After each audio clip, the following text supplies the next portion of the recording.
నమస్తే రమగారు. నమస్తే జయ.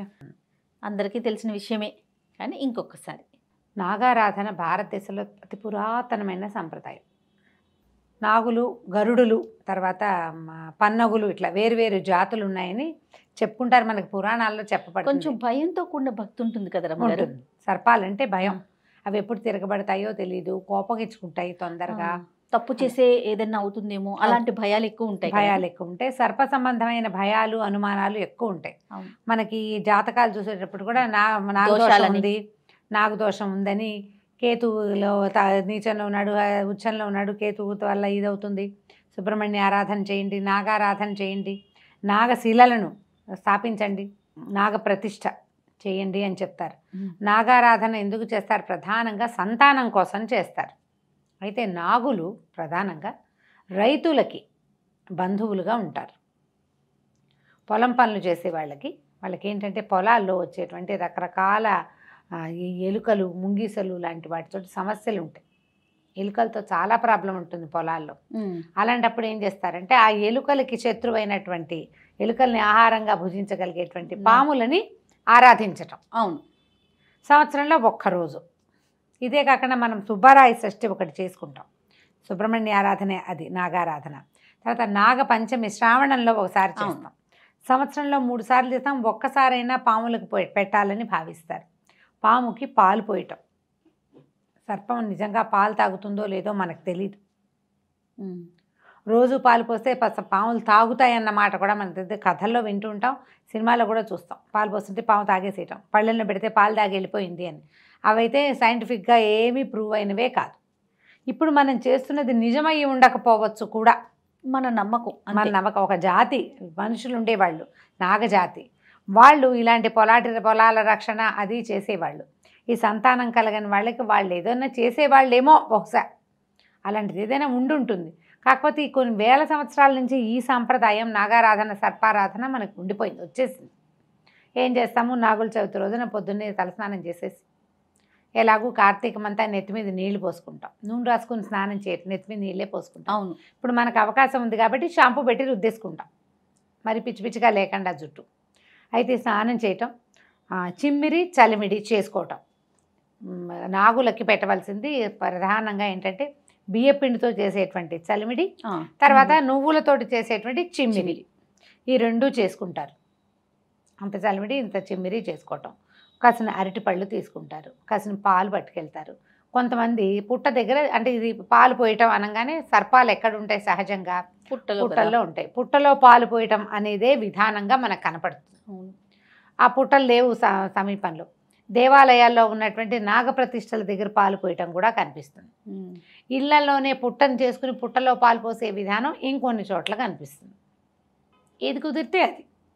మన ఇళ్లలో ఏ సాంప్రదాయం ఉంటే ఆ సాంప్రదాయం. మనకు అలవాటు లేదు, ఇప్పుడు కొత్తగా చేయాలనుకుంటుంటే ముందుగా ఇంట్లో పెద్దవాళ్ళ దగ్గర పర్మిషన్ తీసుకోండి. ఓకే, చేసుకోనా అని. ఎవరైనా చుట్టుపక్కల వాళ్ళు చేస్తున్నారు, మీకు కూడా అదేదో చేయాలని ఉంది, పెద్దవాళ్ళు, భర్త, అత్తగారు వీళ్ళు ఒప్పుకుంటే మీ ఇళ్లలో లేని కొత్త సాంప్రదాయానికి తెర తీయద్దు, ఒప్పుకుంటే వెళ్ళండి. ఈజీ ఏంటంటే మనం దేవాలయానికి వెళ్ళి ఆ నాగులు అవి ఉంటాయి కదా, నాగప్రతిష్టలు, అక్కడ పాలు పోసుకోవచ్చు. అంత పెద్ద తప్పేం లేదు, ఆ పని చేయొచ్చు. పుట్టలో పాలు పోయటం అనేది సంప్రదాయబద్ధంగా కొన్ని ఇళ్లలో వస్తుంది, ఆచారం, ఆనుచానంగా వచ్చేవే అవి.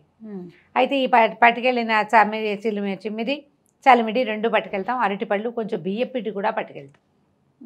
ఏం చేస్తారంటే పాలతోటి ఈ చలిమిడి చేత్తో తీసుకోవడం, అది నలుపుతూ ఈ పాలతోటి దాన్ని పోస్తారు లోపలికి. చిమ్మిరినంతే, చలిమిడి, అరటిపళ్ళు కూడా వేస్తారు, బియ్యపిండి కూడా వేస్తారు. నూకలు పోస్తాం, రూకలు ఇస్తావా, నూకలు వేస్తాం, రూకలు ఇస్తావా, పాలు పోస్తాం, పాపడిని ఇస్తావా అని ఇట్లా ఒక పాటలాగా చదువుతారు. నాగుల చవితికి మాత్రమే ఈ నాగేంద్రుడికి పుట్ట నిండా పాలు పోసే తండ్రి అని పాట ఒకటి వినపడుతుంటుంది.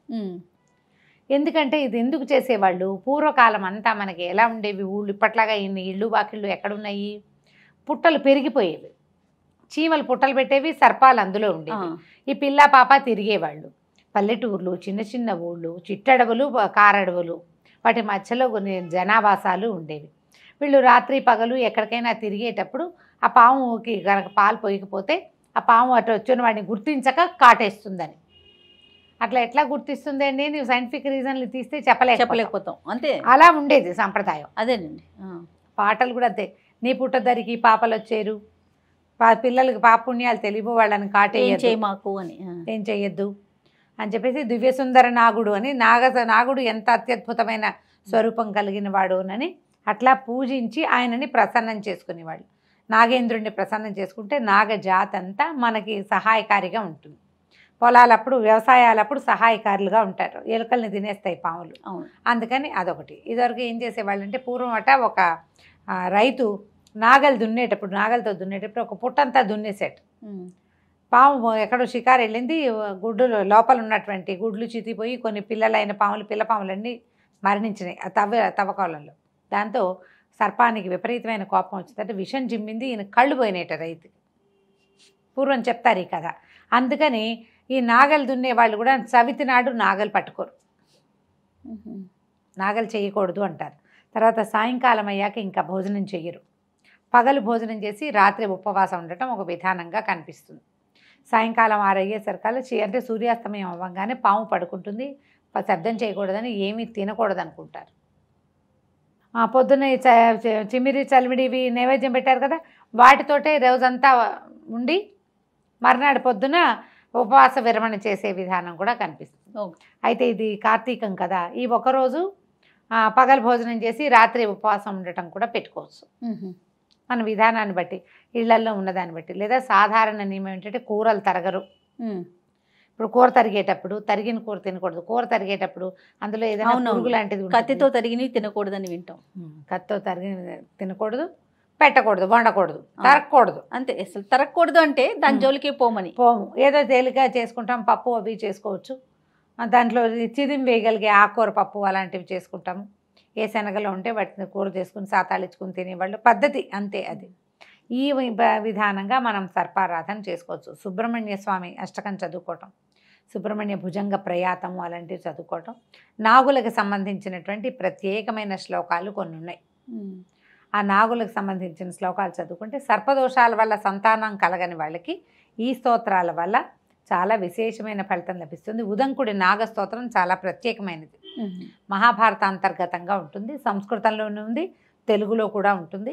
కుదిరితే ఉదంకుడి నాగస్తోత్రాన్ని ప్రయత్నం చేసి అది చదువుకోండి. 4 తెలుగు పద్యాలు లాస్ట్ ఇయర్ చేసాము, మన వాళ్ళు ఆ వీడియో ఎలాగో వేస్తారు.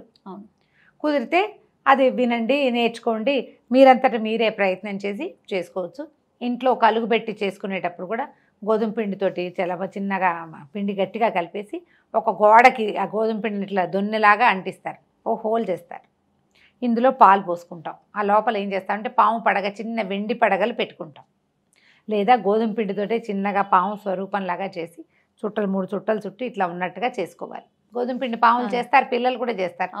ఆ పామును పెట్టడం, దాని మీద ఈ పుట్ట కలుగుని ఏర్పరచుకోవటం, పాలు పోసుకోవటం. పళ్ళెంలో కూడా కలుగుని ఏర్పరిచి పోసుకోవచ్చు. పళ్ళెంలో ఇట్లా పెట్టడం, దానికి హోల్ లాగా చేయటం, ఆ లోపల పడగని అమర్చుకుని పాలు పోసుకోవచ్చు. ఈ విధానాలు లేవంటే చిన్న సర్పపు పడగ ఉంటే కనుక దొరుకుతాయి, వెండి ప్రతిమలు కూడా దొరుకుతాయి. అది ఒక పళ్ళెంలో, ఒక వెండి పళ్ళెంలోనో స్టీల్ పళ్ళెంలోనో పెట్టి దాని మీద ఈ స్తోత్రం చదువుకుంటూ పాలు పోసుకుని మనం చేసినటువంటి చెమ్మిరి, చలివిడి, అరటిపళ్ళు వీటిని నివేదన చేయొచ్చు. కొన్ని చోట్ల దీపారాధన చేసే నియమం ఉండదు. మాకు నాగులు చదువుతున్నాడు, దీపం పెట్టరు, దీపారాధన చేయరు. పుట్ట దగ్గర కూడా దీపాలు అవి పెట్టరు వీళ్ళు, ఒట్టిగా పాలు పోసుకుంటారు. ఇవి ఒకరోజు నో దీపారాధన. అయితే కొంతమంది ఏం చేస్తారు, దీపారాధన చేసి తర్వాత టపాసులు కూడా కాలుస్తారు పుట్ట దగ్గర. అవునండి, కాలుస్తారు. పుట్ట దగ్గర టపాసులు కాల్చే విధానం కూడా ఉంటుంది. ఎవరి పద్ధతిని బట్టి వాళ్ళు చేసుకోవచ్చు. పుట్ట చుట్టూ తిరిగి ఆ పుట్టమన్ను కూడా మనం, ఆ పుట్టమన్ను ప్రధానమైనది ఏంటంటే ఈ పుట్టమన్ను పుట్ట బంగారం అని చెప్తారు.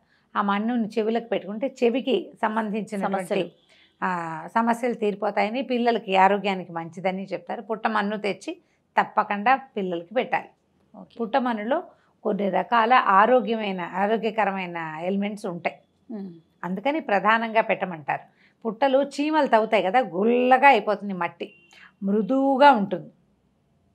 మనం ఈ పాలు పోసి అవి పెట్టి ఇవి పెట్టి కొన్ని చోట్ల కోడిగుడ్లు అవి వేసే పద్ధతి కూడా ఉంటుంది. లోపలికి జారు విడుస్తారు. పద్ధతి ఎవరి తీరు వాళ్ళది కదా, సంప్రదాయాన్ని బట్టి చేయాలి.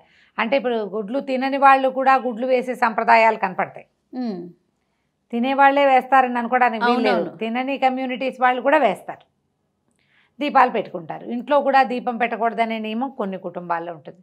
కుటుంబాచారాన్ని పాటించండి. ఇలాంటి పర్వదినాలు జరుపుకునేటప్పుడు తప్పకుండా పెద్దవాళ్ళని ఒకసారి సంప్రదించి మనం ఏముంది, మనం ఏం చేయాలి అనేది చేసుకుంటే చక్కగా సజావుగా అవుతుంది. ఏదైనా పొరపాటు చేసామన్న భయం ఉండదు. అలా చేసాం ఇలా అవుతుందేమో అన్న టెన్షన్ ఉండదు కదా. కాబట్టి కంగారు లేకుండా ఎవరినైనా కనుక్కొని చక్కగా సాకల్యంగా నాగుల చవితిని జరుపుకోండి. నాగుల చవితిని జరిపిన వాళ్ళకి సంతానం కలుగుతుంది ఒకటి. రెండోది, సంతానం ఉన్న వాళ్ళకి పిల్లలు ఆరోగ్యంగా ఎదుగుతారు. నాగారాధన ముందు కాలం నుంచి ఉన్నదే. మీకు అవకాశాన్ని బట్టి చేసుకోవటమే. తప్పకుండా రమ్య గారు. నమస్తే. నమస్తే జయ.